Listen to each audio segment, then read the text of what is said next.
നമസ്കാരം. ആളുകൾ തമ്മിലുള്ളൊരു ബന്ധം, പ്രത്യേകിച്ച് പരസ്പരം അറിയാത്ത ആളുകൾ തമ്മിലുള്ളൊരു ബന്ധം ഒരു ബോർഡറിനപ്പുറം പോകുന്നു എന്ന് കാണുമ്പോൾ നമ്മൾ സ്റ്റോപ്പ് ചെയ്യാൻ പറ്റണം. പറ്റിയില്ല എന്നുണ്ടെങ്കിൽ ഞാൻ ഈ പറയാൻ പോകുന്ന സ്ത്രീക്ക് സംഭവിച്ച പോലുള്ളൊരു സംഭവം സംഭവിക്കാം.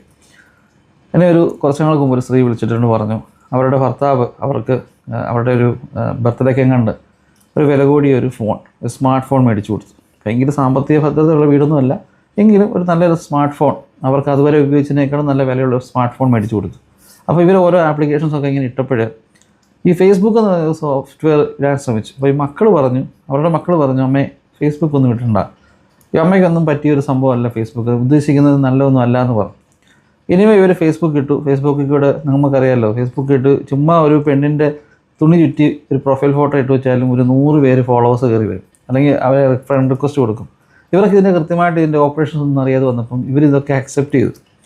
ഫ്രണ്ട്സ് കൂടിക്കൊണ്ടിരുന്നു. അങ്ങനെ പരിചയപ്പെട്ട ഒരു മനുഷ്യൻ എന്നും രാവിലെ ഗുഡ് മോർണിംഗ്, ഗുഡ് ആഫ്റ്റർനൂൺ എല്ലാ കാര്യങ്ങളും പറഞ്ഞ് ഭയങ്കര സംസാരമാണ്.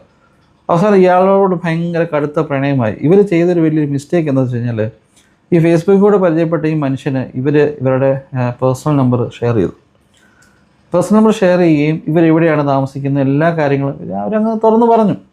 ആദ്യമൊക്കെ നന്നായിട്ട് സംസാരിച്ച ഈ മനുഷ്യൻ പിന്നീട് അങ്ങ് ഭീഷണിയായി. കാരണം അയാൾ പറയുന്നത്, നീ നിൻ്റെ ഭർത്താവിനെ ഉപേക്ഷിച്ച് എന്നോട് വരണം, എന്നോട് ജീവിക്കണം, ഞാൻ ഭാര്യ ഉപേക്ഷിച്ച് നിൽക്കുകയാണ്, എനിക്ക് നീ ഇല്ലാതെ പറ്റില്ല എന്ന് പറയും.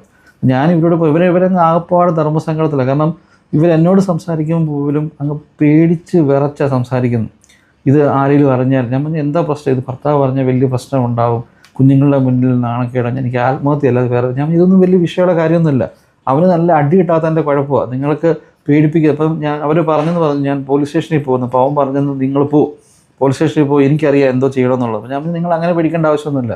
ഇന്നത്തെ കാലത്ത് പോലീസുകാരോട് നമ്മളൊരു കാര്യം പറഞ്ഞു കഴിഞ്ഞാൽ അവർ നാട്ടുകാരെ മുഴുവനും വിളിച്ച് അറിയിക്കുക എന്നുള്ളതല്ല.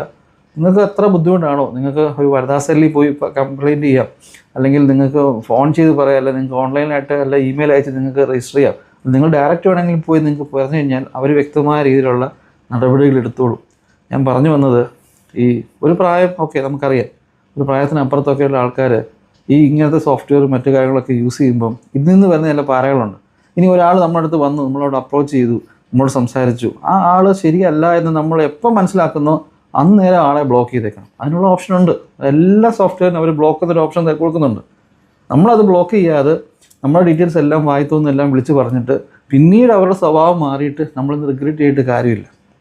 ഞാൻ പറഞ്ഞ ആ ഒരു സ്ത്രീ, എനിക്കൊരു ഓർത്ത് വിഷമമുണ്ട്. കാരണം എന്നും അവർ ഉറങ്ങുന്നത് പേടിച്ചിട്ടാണ്, ഈ മനുഷ്യനെങ്ങാനും വീട്ടിൽ വരുമോ, വന്ന് പറഞ്ഞാൽ ബഹളം ഉണ്ടാകുമോ, കുടുംബ പ്രശ്നമാകുമോ എന്ന് കരുതിയിട്ട്. Thank you.